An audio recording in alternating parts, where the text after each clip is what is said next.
What's going on? My name's Jay, and today I'm going to give you 5 tips that will help you edit your videos faster without sacrificing quality.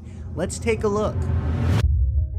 As someone who both creates YouTube videos multiple times a week and edits videos professionally, all while raising a kid, mind you, editing fast has become something that's super important to me. At the same time, I can't just edit faster for the sake of editing faster, especially when it comes to client work. I need to keep up a level of quality that they expect from me, and I quite honestly expect from myself. And so today I wanted to share with you 5 things that I do in order to save time every time I sit down to edit a video.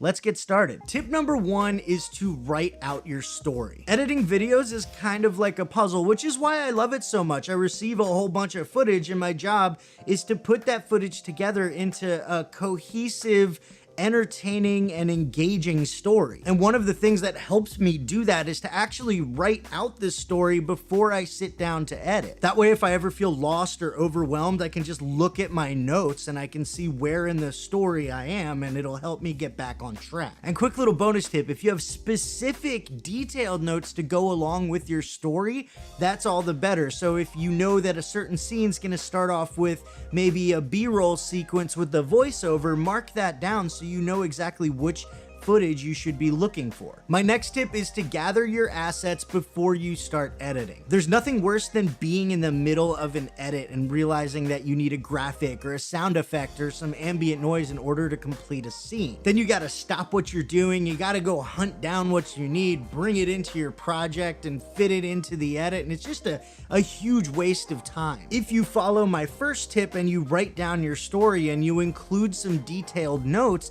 then you should have a pretty good idea of what graphics or what ambient noise or what sound effects you might need in the edit. So make sure you grab those and throw them into a folder so they're ready to go when you receive the footage. And speaking of folders, tip number 3 is to organize your footage. I've talked about this before, but organizing your footage is super important. I hate when I'm in the middle of an edit and I have to go hunting through a whole bunch of footage to find the clip that I need. Taking a little bit of time to organize your footage will help you move a lot faster when you're starting to put your timeline together. Now, there's a lot of ways to organize your footage. Some people like to organize it by the type of camera that they shot on. So all of their drone footage is going to go in one folder, all of their red footage is going to go in another, all of their DSLR footage is going to go in another. I prefer to edit based on where in the story it's going, what type of footage it is. So all of my slow motion B-roll is going to go in one folder, all of my 24 frame per second B-roll is going to go in another folder, all of my main story footage is going to go in another.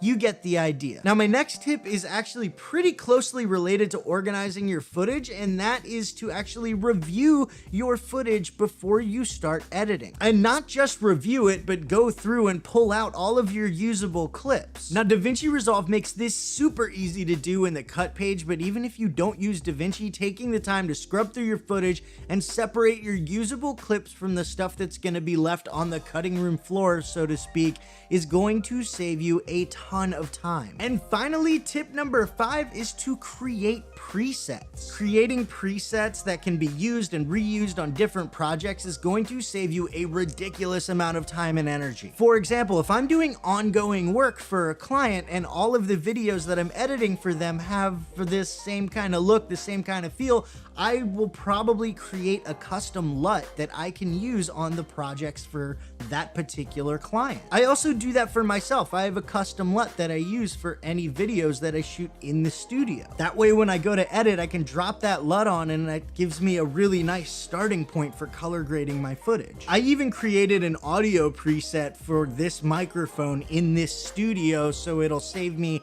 time in the sound editing department. Quick tip, if you want your own copy of the LUT that I use when I make these videos, it's part of my 2019 LUTs pack. There's a link in the description. Make sure you check that out. If you want to see more video production tips and tricks, I've got a playlist linked right up here. You should definitely check that out. And right down here, you'll see a video that YouTube thinks that you should watch. And if you want to learn more about video editing, camera gear, and how to make better videos, make sure you subscribe to my channel and hit that bell so you can get notified whenever I upload a new video.